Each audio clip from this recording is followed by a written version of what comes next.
messieurs, c'est de votre fidélité à ces nouveaux numéros de Face à Face. L'actualité oblige et réponse importante oblige. Raison pour laquelle, moi, Jean-Pierre et Serge Kabon, CTV, nous recevons pour vous sur ce plateau de Face à Face l'honorable député national élu de la Lukunga, Jean Kambinga Katomba, Serge Kabongo. L'actualité reste dominée par des conclaves et notre opinion est assez simple pour évoquer également la raison de la Constitution.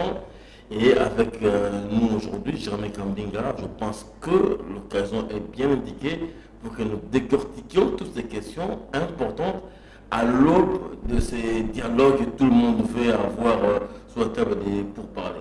Exactement, j'aimerais quand même donner une précision pour les téléspectateurs qui doivent comprendre que Jérémy Kambinga ne parle pas ici simplement en tant que député national de la Lukunga, mais aussi en tant que porte-parole du MLC. Donc tout ce qu'il va dire, ça va engager son parti, du MLC.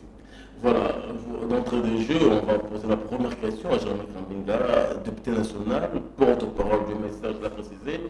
L'opposition a donné de la voix relativement à ce que le chef de l'État convoque comme Constitution nationale et qui doit avoir lieu en principe. Mais l'opposition a une position, on ne peut plus trancher, qui fait peur, qui est en train de donner des frissons à la majorité. Vous estimez que votre position actuelle est en train de corroborer les aspirations de la population aujourd'hui relativement à ces conclaves qui viennent de prendre fin il y a très peu? Écoutez, je crois qu'il ne faut pas dramatiser les choses. Il faut voir tout ce qui se passe de manière positive. En réalité, il y a une nécessité de dialogue qui est finalement une rencontre entre nous, Congolais, pour savoir ce que nous voulons faire de notre pays. Ça, c'est le postulat de départ. Lorsqu'on a dépassé cette étape, lorsqu'on a fini avec ces prémices, la vraie question est celle de savoir comment nous allons à ces dialogues, pour parler de quoi et quelles sont les modalités. Et c'est là où nous sommes actuellement. Il faut donc voir les choses de manière positive et considérer que finalement, le préalable des préalables, à côté de cette ordonnance, c'est l'expression libre et démocratique de chacune des parties concernées pour que ce dialogue ne soit pas un dialogue de type cosmétique, une sorte d'organisation nébuleuse tendant à faire de l'opposition la caution passive de desseins non avoués. C'est comme ça que nous voyons les choses. Voilà pourquoi, dès la signature de cette ordonnance, ensemble avec les autres acteurs de l'opposition, le Mouvement de libération du Congo a signé cette déclaration au niveau du CEPAS, qui établissait un certain nombre de préalables essentiels à la tenue efficace de ce dialogue, parce que nous dialoguons pour l'avenir du Congo, nous dialoguons pour le bien-être du peuple congolais, nous dialoguons pour la grandeur de notre pays. Ça veut dire que les considérations de positionnement catégoriel, individuel, l'intérêt des individus au détriment de l'intérêt national doit être mis de côté. Ces préalables, nous les avons définis. Nous souhaiterions avoir une plus grande neutralité au niveau de la gestion de ce dialogue. Voilà pourquoi nous pensions qu'effectivement, conformément, si vous voulez, au souhait ou à l'esprit de l'accord cadre d'Addis Abeba, une implication significative du représentant spécial des Nations Unies, Mary Robinson, serait essentielle. À côté de cela, une médiature de type international qui serait en dehors du jeu politique national et qui permettrait une expression plus libre, une sorte d'impartialité dans les jugements ne serait pas à exclure. C'est bien pour ça que nous avons parlé d'une médiature internationale. Nous sommes allés plus loin, nous avons considéré que le présidium tel que présenté souffrait d'une sorte de déséquilibre ou plutôt de quelques a priori négatifs quant à l'impartialité des acteurs ainsi désignés. Nous avons également considéré qu'un certain nombre de sujets devaient être abordés pour que la problématique telle que posée soit efficace. Nous ne devons pas avoir de sujet tabou. Nous devons, puisque c'est un grand rendez-vous de la République avec elle-même, tout mettre sur la table et discuter de tout en considérant que l'objectif définitif, c'est qu'ensemble, nous renouvellions le pacte républicain pour qu'il y ait d'un côté ceux qui se battent pour la République et ceux qui sont contre la République. Mais ce chorus, nous ne pouvons le chanter que si nous sommes d'accord sur les accords. Honorable, le chorus demeure quand même une gangrène, comme si vous n'y arriverez jamais, parce que le bémol est persistant.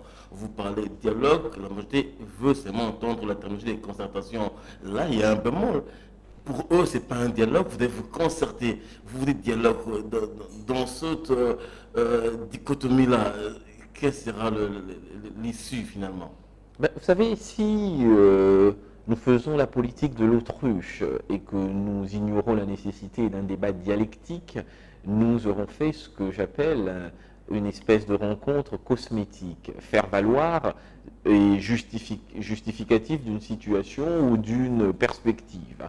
Si nous voulons résoudre les problèmes, nous devons aller tout de go vers là où ça fait mal, parce que tant que nous discutons, nous ne faisons pas la guerre, tant que nous discutons, nous évoluons, et tant que nous évoluons, nous préservons la République. C'est ça l'idéal démocratique, le dialogue permanent sur tous les sujets. Qu'est-ce qui dérange l'honorable parce qu'eux ils disent concertation, vous dites dialogue, le bas blesse à quel niveau exactement?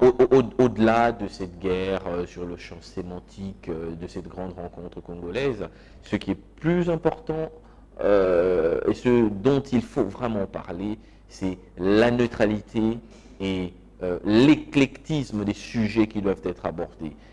On doit parler de tout. S'ils tiennent au terme concertation, qui est une vision minimaliste de la problématique, et que nous parlons de dialogue, il y a bien un chemin croisé entre les deux, ça peut devenir un forum national sur... Oui, donc on peut parler de tout, mais ce qui est important, c'est qu'il y ait des résultats, c'est qu'il y ait des conclusions.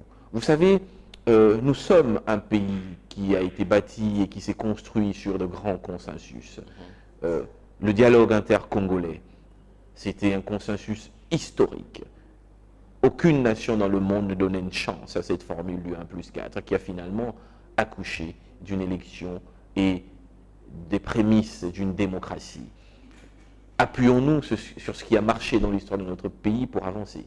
Et nous pensons que revenir sur certains égards à cette méthodologie sans pour autant sombrer dans ce que tout le monde craint, ça veut dire le partage équitable et équilibré du gâteau, ne serait pas fortuite. On peut parler de la République, on peut parler Congo en toute légitimité et impartialité sans pour autant penser se partager le gâteau, comme vous dites.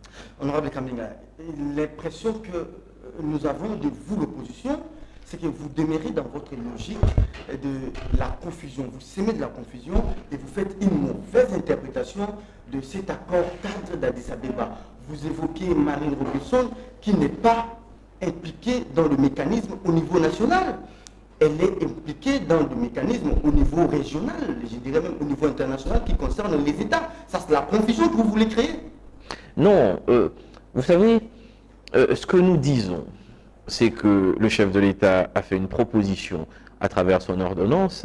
Nous, en tant qu'acteurs majeurs, je parle ici de l'opposition, nous avons le devoir d'apporter une contradiction démocratique à cette proposition. Et notre vision, elle est la suivante, c'est celle de dire les problèmes dont nous allons discuter sont transversaux.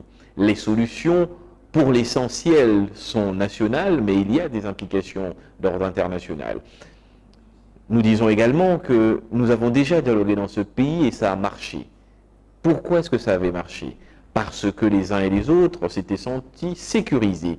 Sécurisés dans leur capacité à exprimer leurs opinions, sécurisés quant à la possibilité de compter dans le débat. Pour y arriver, nous n'avons rien inventé.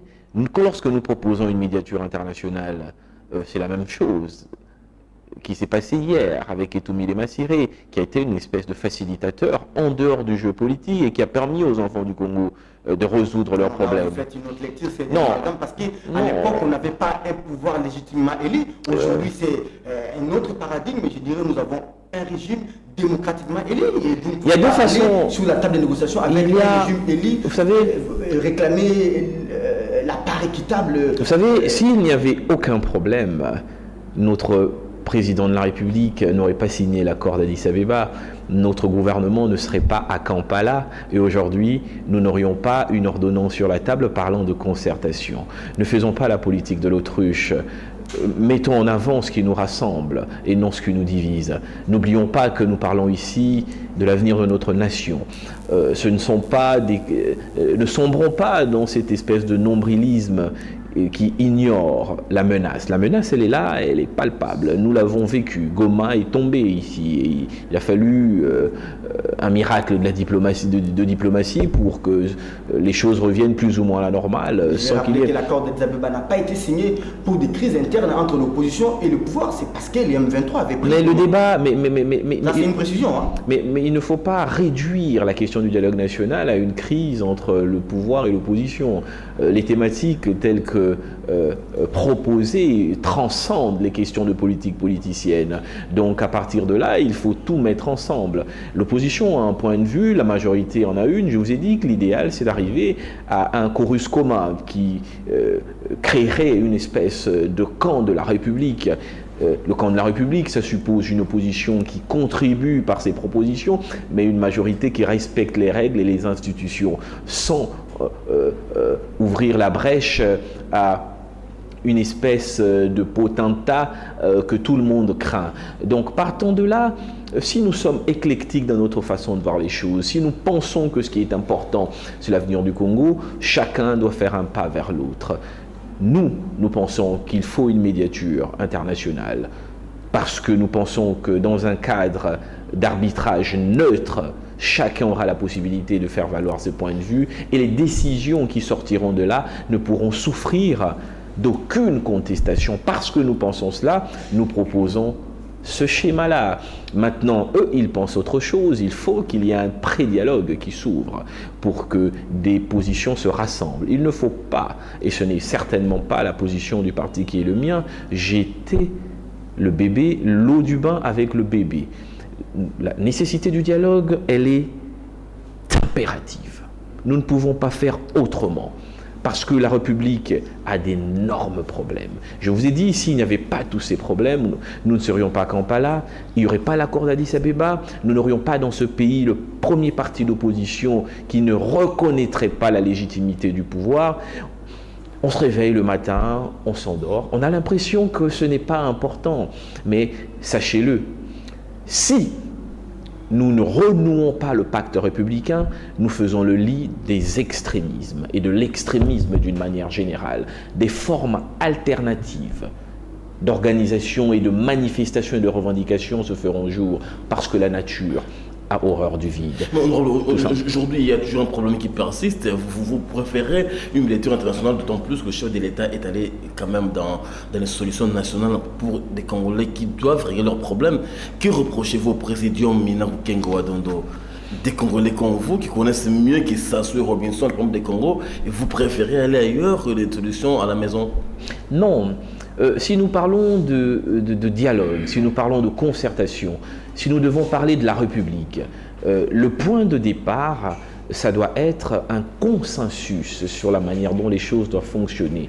J'imagine que les personnalités dont vous parlez sont des hommes d'État et des hommes de qualité, mais à partir du moment où leur désignation n'a pas été précédée par un consensus minimum, parce que vous ne pouvez pas contester à la majorité le droit, par exemple, de penser que telle ou telle personnalité est mieux outillée pour occuper telle ou telle position dans telle ou telle circonstance, n'est-ce pas? Mais de la même façon, on ne peut pas également contester à l'opposition, si on est un démocrate et un républicain, le droit de considérer que pour avoir des résultats, il faut aller dans un sens plutôt que dans un autre. Vous avez proposé X ou Y, nous pensons qu'il faudrait peut-être fusionner pour qu'il y ait un alphabétisme nouveau croisé entre le X et le Y. C'est cela la démocratie. Il y a une ordonnance qui destinait des présidents. Non. Vous ne déniez pas au chef de l'État le droit à la